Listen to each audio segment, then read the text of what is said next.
Shalom, apa kabar pemirsa? Harapan saya semua pemirsa ada dalam damai sejahtera. Saya bersyukur dapat berjumpa kembali dengan pemirsa melalui video ringkasan Sekolah Sabat pekan ini. Izinkan saya menyampaikan mohon maaf saya karena 2 kali saya tidak dapat membagikan pelajaran Sekolah Sabat. Tetapi puji Tuhan pelajaran ini kita dapat berjumpa kembali. Judul pelajaran pekan ini adalah Dari Pengakuan kepada Penghiburan.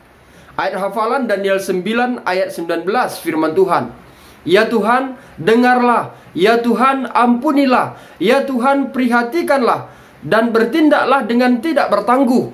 Oleh karena Engkau sendiri, Allahku, sebab kotamu dan umatmu disebut dengan namamu. Mengawali pelajaran ini, mari kita bersatu di dalam doa. Allah Bapa kami yang di sorga, terima kasih atas segala berkat yang Tuhan berikan di tengah hidup kami. Saat ini ya Tuhan, kami kembali belajar dari pelajaran Sekolah Sabat. Penuhilah kami dengan kuasa Roh Kudus Tuhan, agar kami memahami pelajaran ini dan membawa iman kami semakin setia untuk Tuhan. Ampunkan kami dari setiap pelanggaran yang kami perbuat. Di dalam anak-Mu Yesus kami berdoa dan mengucap syukur. Amin. Pemirsa Bakti Channel yang diberkati oleh Tuhan Yesus, doa adalah senjata utama Nabi Daniel untuk mendapatkan kelepasan dari segala ancaman, rintangan, tantangan, bahkan penahanan. Hingga Daniel pasal 9 mencatat ada beberapa doa yang dilayangkannya untuk kelepasan umatnya. Yang pertama, doa untuk kelepasan orang bijak di media termasuk Daniel dan teman-temannya sehubungan mimpi misterius raja. Lalu yang kedua, doa yang rutin kepada Allah walaupun sebuah dekret kerajaan melarang petisi kepada Allah manapun kecuali raja. Dan yang ketiga, doa pengakuan dosa bangsa untuk kemurahan Tuhan akan melepaskan orang Israel dari perbudakan. Pemirsa, sebagai respon dari doa yang sungguh-sungguh, Daniel mendapatkan terang yang lebih banyak. Daniel 9 ayat 1-2 firman Tuhan. Pada tahun pertama pemerintahan Darius, anak Ahasuerus, dari keturunan orang Media yang telah menjadi raja atas kerajaan orang Kasdim. Pada tahun pertama kerajaannya itu, aku Daniel memperhatikan dalam kumpulan kitab jumlah tahun yang menurut firman Tuhan kepada Nabi Jeremia akan berlaku atas timbunan puing Yerusalem, yakni 70 tahun. Sangat menarik kata 70 tahun yang akan kita bahas di pelajaran ini. Mari kita ingat bahwa Daniel mengucapkan doa ini pada tahun 539 sebelum Masehi, tahun ketika kekaisaran Persia menggantikan Babel. Jadi hampir 70 tahun telah berlalu sejak Nebukadnezar menaklukkan Yerusalem dan menghancurkan bait suci.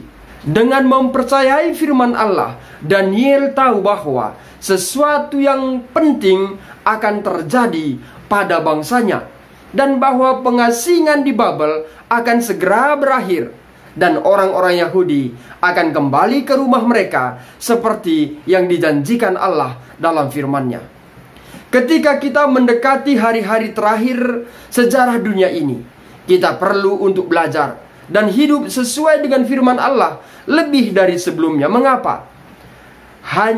Karena hanya kitab suci yang dapat memberi kita penjelasan yang pasti tentang dunia tempat kita hidup. Pemirsa yang diberkati oleh Tuhan Yesus, secara khusus kita harus mencatat beberapa poin dalam doa Daniel. Yang pertama, bahwa doa Daniel, dimanapun dalam doa Daniel, dia tidak meminta penjelasan apapun atas musibah yang menimpa orang-orang Yahudi. Karena dia tahu alasannya, karena orang Yahudi tidak mendengarkan suara Tuhan, tidak taat terhadap hukum Allah. Lalu poin yang kedua yang kita harus lihat dalam doa Daniel, bahwa doa ini merupakan permohonan untuk anugerah Allah kepada kerelaan Allah untuk mengampuni umatnya meskipun mereka telah berdosa dan melakukan kejahatan. Pemirsa yang saya hormati, doa Daniel hanyalah satu di antara doa-doa pengantara penting yang lainnya yang tercatat dalam Alkitab. Doa-doa semacam itu menyentuh hati Tuhan, menunda penghakiman dan membawa pembebasan dari musuh sebagai gantinya. Dalam hal ini, Daniel berperan sebagai pendoa syafaat atau pengantara antara Allah dan manusia.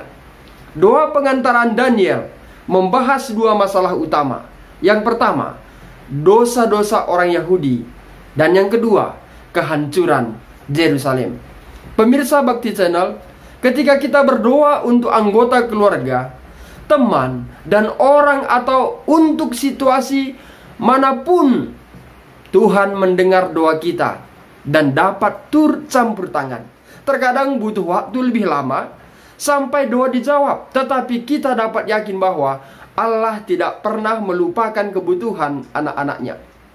Sebagaimana ditulis Yakobus 5 ayat 16. Pemirsa, pelajaran Rabu mencatat ada 6 yang dikerjakan Mesias sehubungan 70 minggu. Yang pertama, melenyapkan kefasikan. Kefasikan dalam arti pembangkangan terbuka kepada Allah oleh manusia. Yang kedua, mengakhiri dosa. Dan ketiga, mendatangkan keadilan yang kekal. Artinya hanya Yesus yang sanggup mengadakan pendamaian oleh darah salib Kristus. Yang keempat, mendatangkan keadilan yang kekal. Artinya dengan kematian Yesus di kayu salib, dan dengan demikian Ia memberikan kepada kita kondisi yang diberkati, menjadi benar dengan Allah. Yang kelima, menggenapkan penglihatan dan nubuatan. Dan yang keenam, mengurapi yang maha kudus. Pernyataan ini merujuk peresmian mulainya pelayanan pengantaran Kristus di bait suci surgawi.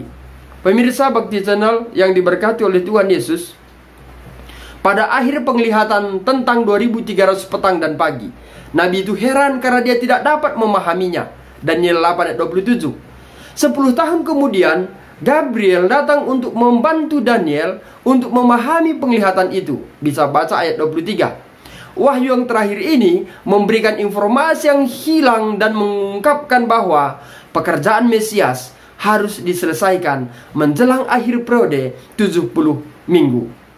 Menurut prinsip tahun hari dan jalannya peristiwa yang diprediksi, 70 minggu harus dipahami sebagai 490 tahun. Dan titik awal untuk periode ini adalah perintah untuk memulihkan dan membangun kembali Yerusalem. Daniel 9:5. Perintah ini dikeluarkan oleh Raja Artasasta pada tahun 457 sebelum Masehi, yang memanggil orang Yahudi untuk keluar kembali membangun Yerusalem. Menurut ayat Alkitab, 70 minggu tersebut ditentukan atau terpotong. Ini menunjukkan bahwa periode waktu 490 tahun telah dipotong dari periode waktu yang lebih besar, yaitu dari 2300 tahun, yang ditentukan dalam penglihatan pasal 8. Maka dari ini bahwa 2300 tahun dan 490 tahun harus memiliki titik awal yang sama, yaitu tahun 457 sebelum Masehi. Nubuatan tentang 70 minggu dibagi menjadi 3 bagian: 7 minggu, 62 minggu, dan minggu ke-70. 7 minggu atau 49 tahun kemungkinan besar merujuk pada waktu di mana Yesus akan dibangun kembali. Atau setelah 7 minggu ini akan ada 62 minggu, yaitu 434 tahun, yang mengarah kepada seorang yang diurapi seorang raja, yaitu Daniel 9:25.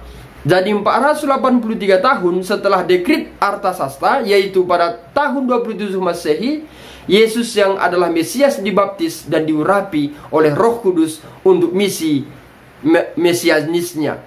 Pada minggu ke-70, peristiwa penting lainnya akan terjadi. 1. Disingkirkan seorang yang telah diurapi, yang dirujuk pada kematian Kristus. Yang kedua, Mesias akan membuat perjanjian itu dan menjadi berat bagi banyak orang selama 1 kali 7 masa. Ayat 27. Ini adalah misi khusus Yesus dan para rasul untuk bangsa Yahudi. Itu dilakukan selama minggu terakhir dari 27 Masehi sampai 34 Masehi. Yang ketiga, pada pertengahan 7 masa itu ia akan menghentikan korban sembelihan dan korban santapan. 3,5 tahun setelah baptisannya, yaitu di tengah minggu, Yesus mengakhiri sistem pengorbanan. dalam arti bahwa ia tidak lagi memiliki makna nubuatan yang lain dengan menawarkan dirinya sebagai korban yang terakhir dan sempurna dari perjanjian baru. Dengan demikian, membatalkan kebutuhan akan pengorbanan hewan.